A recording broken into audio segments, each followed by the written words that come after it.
নমস্কার সুপ্রিয় কুম্ভ রাশির দর্শক বন্ধুরা। সাবধান, তোমাদের বাড়ির দরজায় মৃত্যু অপেক্ষা করছে। এই নামে যেই আত্মীয় আছে সে তোমার সঙ্গে সঙ্গে তোমার পুরো বাড়িকেই কবরস্থান বানাতে চায়। এই আত্মীয় তোমার সুখ দেখতে পারে না। আজকের আগে তোমার জীবনে যত কষ্ট এসছে, যত সমস্যা তুমি সহ্য করেছো, সেটা সবই এই আত্মীয়র কারণে হয়েছে।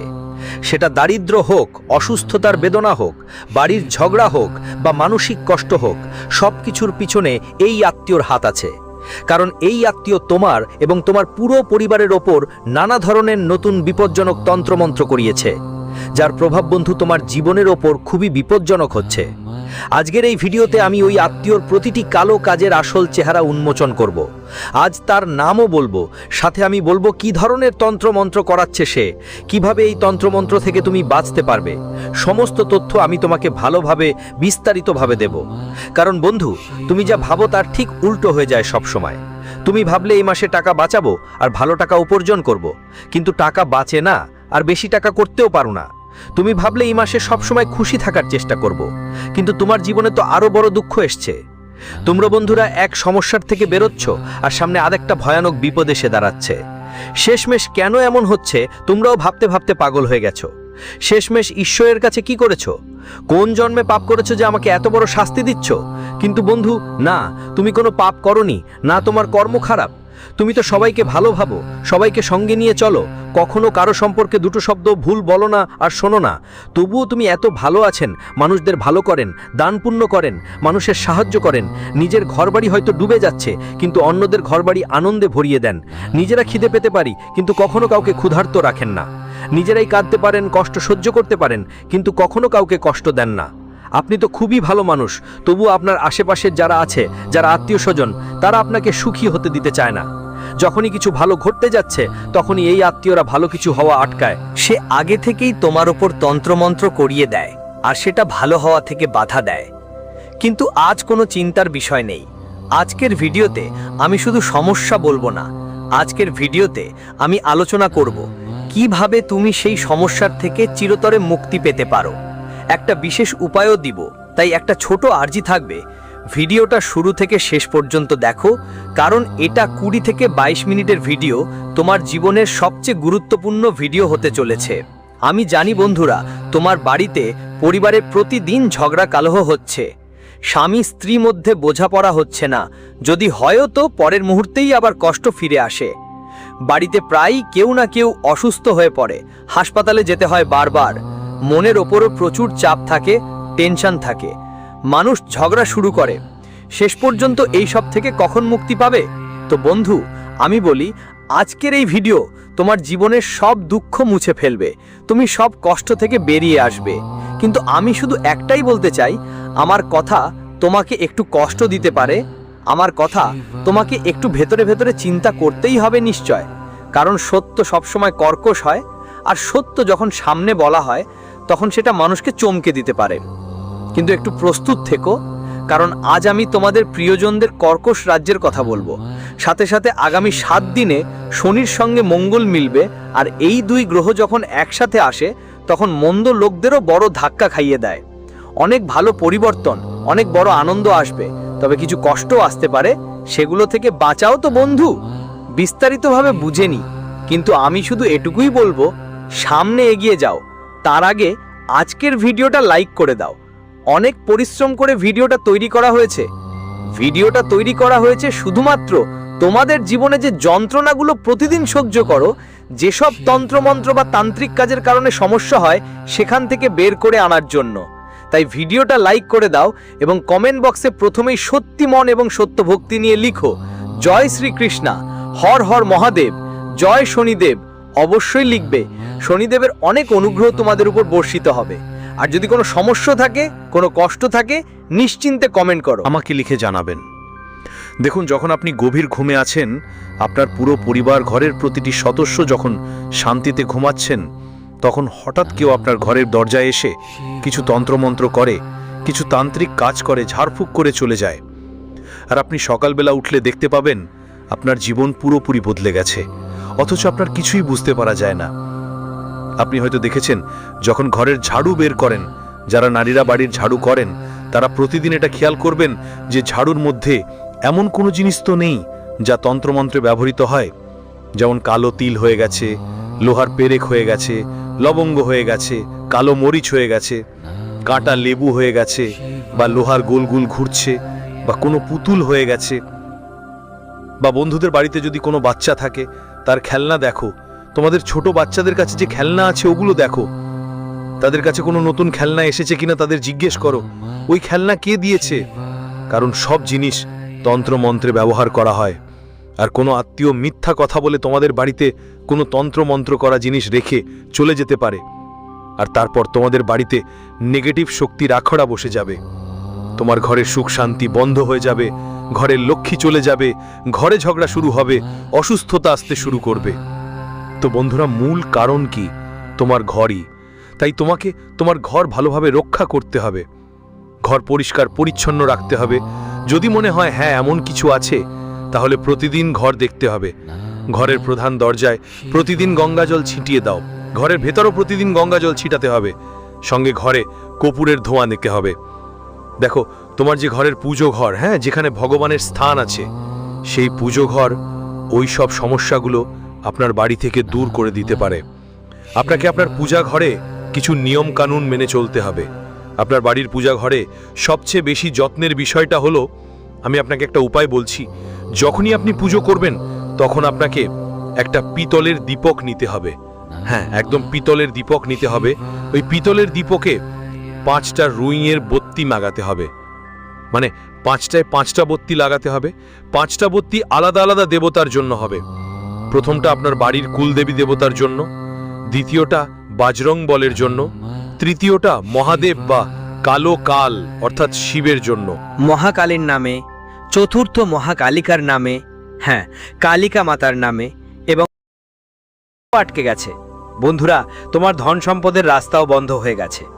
এখন তুমি যতই পরিশ্রম করো, যতই এড়ি চেপে দৌড়াও, বেশি টাকা আয় করতে পারবে না।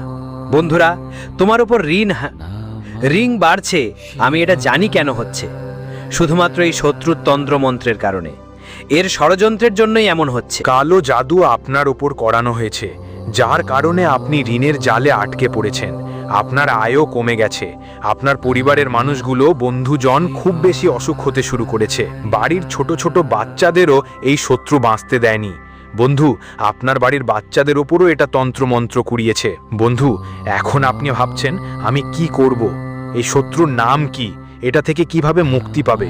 তো দেখুন, এই ভিডিওতে আমি সব তথ্য দেব। দেখুন বন্ধু, কিছু ভুল আপনার নিজেরই হয়েছে।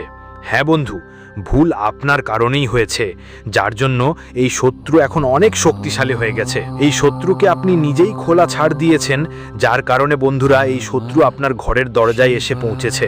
বন্ধুরা, আর আপনার ঘরের দরজার কাঠামোর উপর পর্যন্ত তন্ত্রমন্ত্র করছে। দেখুন বন্ধুরা, শত্রুরা আমাদের ধ্বংস করার জন্য কোনো সীমা মানে না, সব সীমা লঙ্ঘন করতে পারে। বন্ধুরা, যতই তারা পড়ে যাক, তারা পড়েই যায়। তাদের একটাই উদ্দেশ্য, আমাদের বিরক্ত করা, আমাদের মাটিতে মিশিয়ে দেওয়া, আমাদের রক্তের অশ্রু ঝরানো। আর যখন এই শত্রুরা তাদের পরিকল্পনায় সফল হয়ে গেলে, ওরা অনেক খুশি হয়। যখন তোমরা বন্ধুরা সমস্যায় থাকবে, তোমার পরিবার সমস্যায় থাকবে, তখন এই শত্রু খুব খুশি হবে। বন্ধুরা, ভিতরে ভিতরে অনেক খুশি থাকবে, কারণ তোমরা সমস্যায় আছো। বন্ধুরা, ভুল তোমারই, যে কোন ভুল সেটা দেখো। তোমরা অনেক বেশি চাপ দেখাচ্ছ।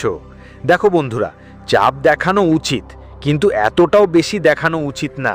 দেখো, তুমি জানো না যে যার নজর থাকে সেটা অনেক ভয়ঙ্কর হয়। যদি কোনো শত্রুর কালো নজর কারো উপর পড়ে, তাহলে তারপর সেই ভালো হাসি খুশি মানুষটা অসুস্থ হয়ে পড়ে।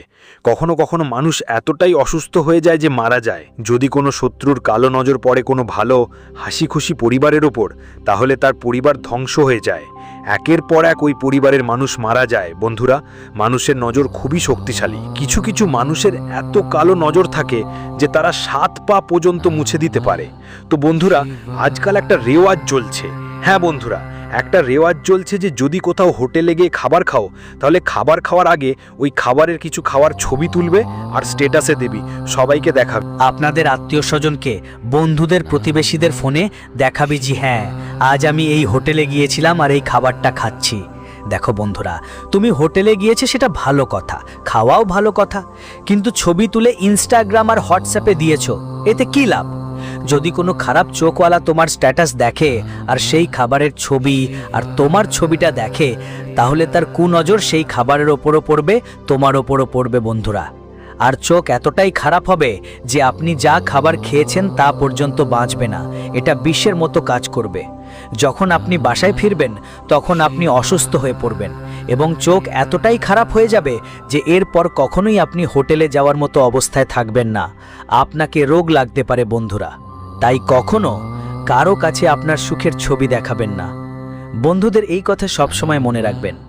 অনেকেরই অভ্যাস আছে যে তারা তাদের ছোট ছোট বাচ্চাদের ভিডিও ও ছবি তুলে হোয়াটসঅ্যাপ বা ইনস্টাগ্রামে আপলোড করে, কিন্তু এটা খুবই ভুল ব্যাপার।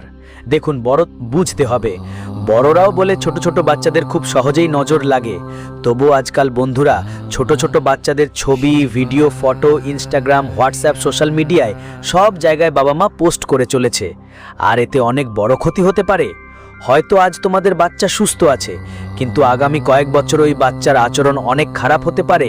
কারো কালো নজর যদি তোমার বাচ্চার ভিডিও বা ছবিতে পড়ে যায়, তাহলে ওই বাচ্চার ভবিষ্যৎ ঝুঁকির মধ্যে পড়বে। তার আচরণ ভবিষ্যতে খারাপ হয়ে যেতে পারে, সে শয়তান পর্যন্ত হতে পারে বন্ধুরা। এমন এমন উপায় করবে যা তুমি পুরোপুরি করতে পারবে না। বন্ধুরা, তুমি হয়তো কিছু বাচ্চাকে দেখেছো যাদের অনেক জেদ থাকে। অনেক বন্ধুরা তারা শয়তান লেগেই থাকে, যারা যদি কিছু চায় তবে সেটা পেতেই হবে, না হলে তারা নিজেদেরই আঘাত করে যদি তাদের জেদ পূরণ না হয়। এটা হয় কারণ তাদের ওপর কোনো ভুল নারী বা ভুল পুরুষের নজর পড়ে থাকে। তাই এমন করো না।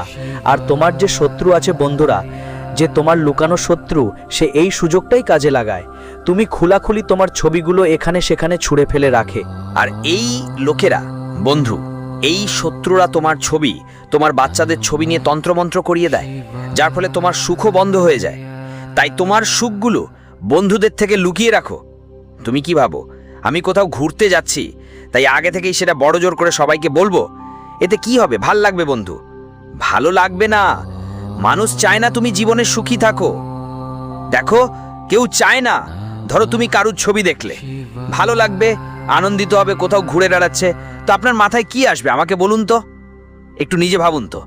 আপনার প্রতিবেশী কোথাও ঘুরতে গিয়েছে আর আপনি তার ঘুরে বেড়ানোর ছবি দেখলেন, তখন আপনার মাথায় কি আসবে? যে দেখো কত ভালো ঘুরছে, কত সুন্দর জায়গায় যাচ্ছে, কত সুস্বাদু খাচ্ছে। আপনার চোখেও সেই খুশি আসবে। কিন্তু মাঝে মাঝে আমাদের চোখ থাকে বা কারো চোখ থাকে যা খারাপও হতে পারে, যার ফলে বন্ধু সেই ব্যক্তির ওপর খারাপ প্রভাব পড়তে পারে। তাই খেয়াল রাখবেন, কখনো হাসতে হয়েছে খেলতে খেলতে ছবি ইনস্টাগ্রাম ইত্যাদিতে আপলোড করো না।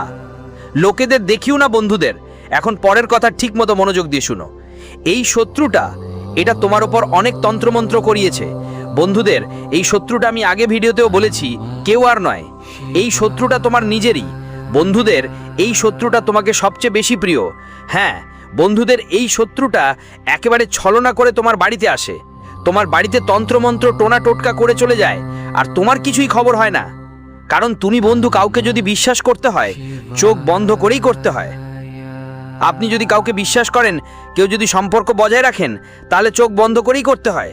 ধরেন আমি যদি আপনার কোনো আত্মীয়ের খুঁটিনাটি ফাঁস করে দিই, ধরেন আমি আপনার কোনো আত্মীয়ের কথা সামনে নিয়ে আসি, তাহলে আপনি বলবেন না এমন তো হতে পারে না, ও আমার খুব ভালো আত্মীয়, ওর ওপর আমার পুরো বিশ্বাস আছে। বন্ধুরা, আপনি আমার ওপর তো বিশ্বাসই করবেন না। কেন করবেন না? কারণ বন্ধুরা, আপনি চোখ বন্ধ করেই মানুষের ওপর বিশ্বাস করেন। সেটা যাই হোক, আপনার যত খারাপ আচরণ করুক আপনার সঙ্গে, যতই ভুল করুক, আপনি সেটা দেখতে চান না। বন্ধুদের কথা বলছি, আপনাকে এই অভ্যেস বদলাতে হবে। দেখুন, আমরা যেমন দেখি তেমনটা অনেক সময় হয় না। যে আমাদের বন্ধু হওয়ার ভান করে, ও সবসময় সত্যিকারের বন্ধু হয় না। ধরুন কেউ আপনার সবচেয়ে ভালো বন্ধু, সে সবসময় আপনাকে ভালো ভালো কথা বলে, আপনার মঙ্গল চায়। আপনি ভাবেন ও আমার সবচেয়ে সঠিক বন্ধু, কিন্তু এটা অবশ্যই ঠিক না যে সে সত্যিকারের বন্ধুই হবে। কোনো একটা বিষয়ে বন্ধুত্বের ভিতরে মনেই মন শত্রুতা তৈরি হয়ে যেতে পারে, যা আপনি ভাবতেই পারেন না। কারণ আপনি তো সরল মনের মানুষ। বন্ধু কিন্তু সবাই আপনার মতো নয়। এই যে বন্ধু, এই দুনিয়া অনেক খারাপ, তাই কারো ওপর অন্ধবিশ্বাস করবেন না। বন্ধু হোক, ভাই বোন হোক, প্রতিবেশী হোক, রক্তের সম্পর্কই হোক না কেন, অন্ধবিশ্বাস করা যায় না কারো ওপর। কারণ এখন কলিযুগ চলছে, এখানে বন্ধুরাই এক RS1-এর জন্য লড়াই ঝগড়া করে। তাই আর কি বলবো, তোমরা দেখো বন্ধু, এটা জরুরি। যেমন দেখাচ্ছে ঠিক তেমন নয় বাস্তবতা। তাই সবার ওপর বিশ্বাস করা বন্ধ করে দিন। আর যদি কোনো আত্মীয় আপনার বাড়িতে বারবার আসে, বন্ধু বা আত্মীয় সপ্তাহে 1-2 বার আসে, তাহলে ওই আত্মীয়র ওপর নজর রাখা শুরু করুন। কোথাও সে কোনো অজুহাতে আপনার বাড়িতে এসে দরজার কাছে বা বাড়ির মধ্যে টোনাটোটকা তন্ত্রমন্ত্র করছে তো না। এই ব্যাপারে সবসময় সতর্ক থাকবেন। সাথে আপনার ছোট ছোট বাচ্চাদের তো এমন একটা অভ্যেস থাকে আশেপাশে ঘুরে বেড়ানোর। ছোট ছোট বাচ্চারা অনেক সময় এমন হয় যে তারা হঠাৎ করে প্রতিবেশীর বাড়িতে চলে যায়, কখনো কোনো আত্মীয়ার বাড়িতে চলে যায়। কিন্তু খেয়াল রাখবেন, আপনার সন্তানদের বুঝিয়ে দিন যে যদি কোনো প্রতিবেশী কিছু খেতে দেয় তবে সেটা খেতে যাবে না। কোনো আত্মীয় বা পরিচিত কেউ কিছু খাওয়ালে সেটা খেতে যাবে না। কারণ বন্ধুরা যারা শত্রু, তারা সবচেয়ে দ্রুত আপনার সন্তানদের টার্গেট করে। আপনি খেয়ালও পাবেন না, আর আপনার সন্তান প্রতিবেশীর বাড়িতে গিয়ে কিছু খেয়ে ফেলতে পারে।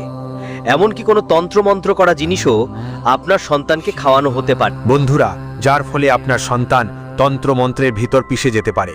বন্ধুরা, তোমাদের বাচ্চা কারো কৃপণতায়ও পড়ে যেতে পারে। অনেক সময় তুমি দেখেছ যে একটা বাচ্চা বারবার উধার ঘোরে। বন্ধুরা, বাচ্চারা বারবার ঘুরে বেড়ায়, তাই বন্ধুরা ওই বাচ্চাদের আচরণ আর তাদের বন্ধুর আচরণ খুব তাড়াতাড়ি বদলে যায়। অনেক সময় কেউ বন্ধুরা বাচ্চাদের ওপর তন্ত্রমন্ত্র টোনা টোটকা করিয়ে দেয় বা কিছু মন্ত্রমুগ্ধ করা জিনিস খাইয়ে দেয়, যার ফলে তাদের পুরো পরিবার দুঃখে পড়ে যায়। ওই বাচ্চা হয় খুব তাড়াতাড়ি অসুস্থ হয়, বাচ্চারা অনেক বেশি রেগে যায় বা খুব বেশি রেগে ওঠে। বন্ধুরা, তোমরা নিশ্চয়ই দেখেছ কেউ বাচ্চা খুব বেশি রেগে যায়, কিন্তু কেন তারা এমন করে তার কারণ কখনো জানতে চেয়েছো?